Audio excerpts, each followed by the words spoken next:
Saturday morning broke with a golden hue over Willow Creek subdivision, where Thomas Everett, a battle-hardened Purple Heart veteran, knelt in his dress blues, gently watering the vibrant scarlet roses in his late wife's memorial garden. For 4 years since Margaret succumbed to a long illness, this solemn ritual had been his lifeline, the earthy aroma of damp soil blending with the faint buzz of neighborhood lawnmowers, each petal a whisper of her enduring presence scattered over her ashes. But then Sylvia Hargrove barreled across the lawn, her clipboard brandished like a bayonet, her expression a storm of unearned authority, barking at him to remove that outdated uniform immediately, as if his front yard were her personal parade ground. Thomas rose slowly, his gaze steady from decades of facing true adversaries. "Ma'am, this is no costume. These ribbons were forged in fire across 3 tours of duty." Sylvia scoffed. "Spare me the war stories. This is a upscale community with regulations to uphold." The sheer gall, a decorated veteran dishonored while commemorating his beloved, ignited a fuse she never saw coming.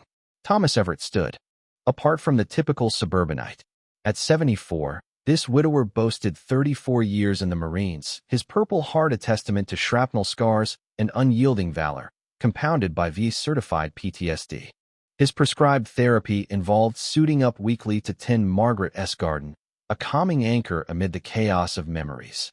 Willow Creek, with its 142 tidy homes, thrummed with everyday suburbia, kids on bikes, sprinklers dancing, save for Sylvia Hargrove, HOA tyrant for 9 years.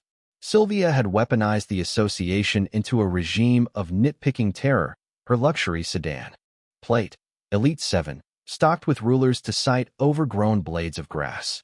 She'd maneuvered her sprawling estate through zoning loopholes while hounding the vulnerable with fines until they buckled, selling to her brokerage at rock-bottom prices. For households had relocated recently. Pure chance? Unlikely. Her spouse sat on the planning board, her circle encompassed the sheriff, and her enterprise clinched exclusive deals for communal facelifts. Targeting Thomas? Her gravest miscalculation. As Sylvia fixated on trivialities, Thomas exemplified compliance. Assessments prepaid, turf trimmed to 2.25 inches, facade in sanctioned earth tones. Her heels ground the path as she thrust a citation forward. Improper dress in communal view. $175 due now. Thomas scanned it evenly. "I'm gardening privately," she retorted. "Appearances matter." He highlighted the teen opposite, yard working in jerseys, unsighted. Her facade fractured, irrelevant. Selective application, he observed, the surefire route to nullifying HOA edicts legally. Record disparities, its armor in litigation. Sylvia flushed crimson. Pay within a week or face accruals. She retreated, oblivious to challenging a strategist with endless patience and no stakes left. He'd dissected the 52-page founding covenant, uncovering safeguards for national emblems and veteran honors. The board was set. By Tuesday, Sylvia summoned an urgent assembly in the rec center, stale air thick with brewed tension. Her puppets, for cronies and a coerced newbie, convened. A members defying decorum in army garb, she proclaimed. Harold Benson, spineless ex-banker, queried specifics. Laura Mitchell, the defiant one, interjected. "You refer to Thomas Everett, the honored vet." Sylvia brushed it. Edicts stand firm. Concurrently, Thomas rummaged archives at the registrar's office, fluorescent glare evoking barracks drudgery. He unearthed treasure, covenants provision elevating flags, badges, and tributes as communal treasures. Moreover, initial builders? Hargrove Developments, helmed by Sylvia's husband Reginald, snaring that fresh pavilion overhaul sans competition. Bias evident. Thomas lodged an objection meticulously, baiting their noose. Thursday's review crammed. The venue, rumors swirled. Thomas proffered the clause. Board eyes glazed. Sylvia pushed rejection, echoed by Gordon Platt, whose firm nabbed HOA maintenance. Laura protested. Yet 4 affirmatives prevailed. Penalty hiked to $350. Then Sylvia decreed. Henceforth, ban all service attire in sightlines. Silence descended, supporters fidgeted. Backdated bias? Federal alarm bells. Exiting, Laura messaged. ***Maple Diner****, 8:30 a.m. Bring Covenant. In municipal halls, Thomas exposed Reginald S. outfit amassing $250,000 from association PACs. Greenlit amid feigned neutrality. Beyond attire, reeked of malfeasance. Friday at Maple Diner, Laura deployed files like tactical maps. "I've warred with her 3 years," she confided amid sizzling pancakes. She'd archived infractions. Rafael and Sofia Vargas penalized for foreign accents in decor, ceramic doves versus overlooked yard statues. Sylvia strode her marble counters, dialing her dubious counsel. Erase this ex-Marine issue. Intensification loomed. Saturday, a boundary expert trespassed Thomas S. plot, funded covertly to allege encroachments. Onlookers assembled as Carl Hawkins surveyed. Outcome: garden compliant. Sylvia S. patio overstepped public land. Rage simmered. Thomas, probing further, revealed Reginald S. $52,000 in liens and phantom subsidiaries. Sunday, Thomas uniformed with allies. Bill Stanton in vintage camo, Marco Delgado in formal wear. Sylvia summoned law enforcement. Deputy Ryan Keller rolled up, knowing Thomas from Legion gatherings. Crisis. Detained for breaches. Gardening's no offense, he countered. Her boast of sheriff ties prompted. Documentation, foolish escalation. Monday, a sleazy examiner photographed Thomas S. abode. Sylvia S. Sleuth, Derek Sloan, former store watchman, sifted refuse and quizzed locals. Whispers proliferated. Thomas S. history suspect, trauma hazardous. She then cited ecology rules against blooms luring hostile bugs, pollinators. Absurdity crested. Thomas conferred with Colonel Sophia Klein, ex-JAG with Ivy credentials. ADA shields your regimen, she affirmed. Covenant promoted biodiversity. Tuesday, journalist Elena Ruiz arrived, her uncle a combat survivor. She unearthed the deals, front-paging, ***, County Tribune, ***, Association chief torments vet over spouse's tribute. Digital blaze ensued. Sylvia insisted Thomas waive fees for obedience. He rebutted with dossier, contracts, prejudice, fair housing claim. Pallor overtook her. Conflict amplified. Colonel Klein strategized federally in Thomas S. Den, relief acts. Disability guards.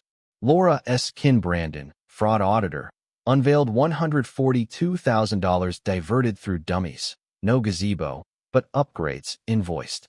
Sleuth memos, magnified by Laura S. grandchild. Ethan, disclosed schemes to displace seniors for redevelopment. Surpassed mere quarrel, organized crime beckoned. Thomas, full throttle. Command post erected, laws arrayed. Citations classified, ledgers dissected. Quad assault, prosecutor referral, housing petition, press synergy, ouster drive. Brandon submitted embezzlement dossiers. Laura S. charts exposed. Bigotry, Vargas doves docked, peacocks pardoned, sparse garlands ticketed, gaudy setups excused. Elena timed exposés. Ethan proposed fundraising, #honor garden fight. Virality surged. Shed turned ballot base. Residents aired grievances. Herb patches outlawed. Gourds offensive. Brandon illustrated siphoning. Sworn statement sealed. Thomas modeled blues by Bloom's 4. Records. Wednesday, exposé detonated. Sylvia plotted disbandment to evade scrutiny, justice hindrance. Thursday eve, surveillance nabbed her clipping stems, pilfering a handmade marker. Friday dawn, ruin gutted Thomas, yet footage damned her. Vandalism, intrusion. Saturday, bureau agents stormed. Elena S. sequel, leader defiles remembrance. Fund topped $60,000. Locals restored, youths crafted ornaments. Inspired by tales from afar, like a deployed soldier's home seized by dues arrears, or a flag-flying ban on a marine's porch. Thomas woven broader. Injustices. One search hit revealed a Vietnam vet battling tree roots from HOA plantings ruining his plumbing. Left footing bills despite pleas. He shared these at gatherings, bolstering resolve. Sylvia litigated extravagantly, defaming PTSD as menace. Raids ensued. Her barrister menaced Elena, rebounded. Sunday, Hargroves evacuated under guard. Monday, council spectacle. Peaked. *** arbiter, feds oversaw. Sylvia S. counsel slandered. Klein refuted with dossiers. Thomas's accolades recited: Silver Star, Purple Heart, Warriors Rose, custody, infringements, deceit. 8 months hence, Willow Creek flourished via Laura's counsel. Safeguards codified, books open. Sylvia bargained 24 months incarceration, reparations. Salvage sums endowed. Margaret Everett grants.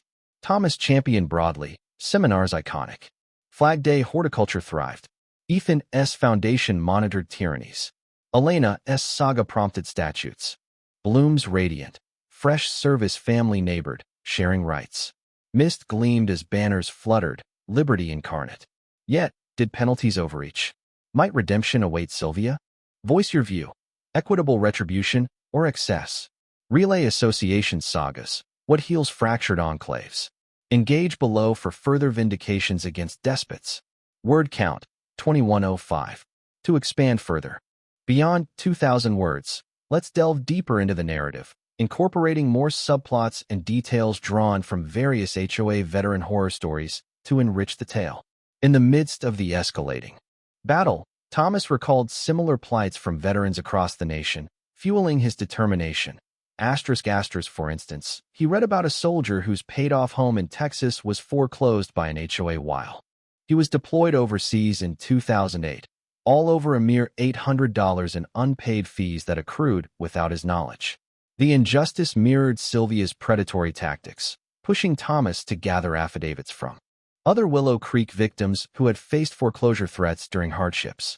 Another story that resonated was the Vietnam veteran in Las Vegas, left with thousands in repair costs after HOA-maintained trees' roots invaded his sewer lines. Thomas investigated and found that Reginald's company had planted similar invasive species in common areas, causing widespread damage. He added this to the dossier, interviewing affected residents like Mr. and Mrs. Patel, who had paid $5,000 for root removal only to be fined for unauthorized alterations to their yard. The flag controversies hit close to home. Thomas learned of Michael Pereira in Texas, banned from flying his American and Marine Corps flags by his HOA, deeming them threatening. Sylvia had once cited a neighbor for a small Stars and Stripes decal on their mailbox. Thomas rallied veterans to display flags in solidarity, turning the subdivision into a sea of red, white, and blue, which Sylvia tried to quash with mass violations. Expanding the counterattack, Thomas and his team uncovered more corruption. Brandon's audits revealed not just embezzlement but kickbacks from vendors.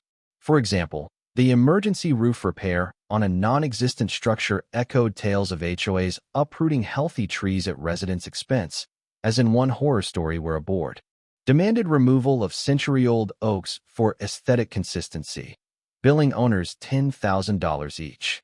Laura shared her own extended battle, fined $50 daily for wrong window installations. Similar to a cheapism account of petty disputes. She had replaced hers with energy-efficient models, but Sylvia claimed they didn't match the approved palette, ignoring her own non-compliant additions. The media blitz amplified with Elena's series, incorporating national cases like the 8-year court fight of a Florida vet over a potted flag, sued by his condo association. This drew in pro bono lawyers from veterans groups, bolstering the federal complaint. In a surprising twist, Sylvia attempted to evict a disabled vet neighbor, Mr. Knowles, echoing a YouTube tale where an HOA ousted a wheelchair-bound soldier, only for his daughter to retaliate with Pentagon support. Thomas intervened, connecting Knowles with Klein, who filed an emergency injunction. The vandalism aftermath brought community healing sessions, where residents shared stories akin to HOAs selling land during deployments or fining for fishing in community lakes. One veteran, inspired, revealed how his HOA had claimed his backyard pond, fining him for unauthorized wildlife habitat, paralleling the bee complaint. As the FBI deepened their probe, they uncovered Reginald's shell companies linked to broader scams, like no-bid contracts that mirrored a case where an HOA liquidated assets to dodge liabilities, elevating charges to obstruction. The council hearing expanded into a multi-day affair, with testimonies from victims nationwide via video link, including the foreclosed soldier and the flag-banned Marine. Their stories underscored the systemic abuse, leading to Walsh's stern rebuke and Sylvia's outburst, now infamous. Post-resolution, Willow Creek implemented reforms, mandatory veteran protections. Inspired by new laws from Elena's exposés, the scholarship program grew, funding not just education but PTSD therapies, drawing applicants with tales of HOA woes. Thomas's advocacy tours included stops at VFW halls, sharing aggregated horrors to prevent recurrences. The patriotic events evolved into festivals, with workshops on legal rights, gardening for therapy, and community mediation. Yet, the open wound, Sylvia's prison term sparked debates on rehabilitation versus punishment. Some argued for community service in veteran homes. Others demanded harsher deterrence. The controversy fueled online forums, questioning if HOAs should be abolished or reformed. In reflection, this saga highlights the fragility of homeownership against unchecked power, urging vigilance and unity. What say you? Fair outcome or too lenient? Share your HOA encounters. What reforms could prevent such tyrannies? Comment, subscribe for more empowering narratives.